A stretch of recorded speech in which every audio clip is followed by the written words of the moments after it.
Bugünkü bizim SMS'imiz cinsiyyəti kişidir.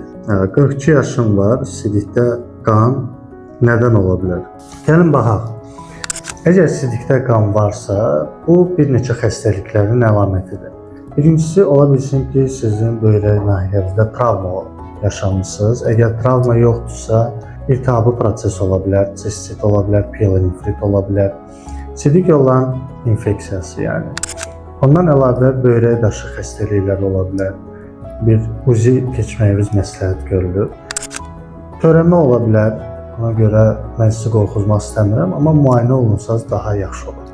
Bir də ki, 45 yaşda da elə də güclü bir prostatda dəyişiklik olmamalıdır. Amma prostata görə də sidikdə qan ola bilər. Sağlamlıq barədə daha ətraflı məlumatlar almaq üçün mənim YouTube kanalıma baxa bilərsiniz.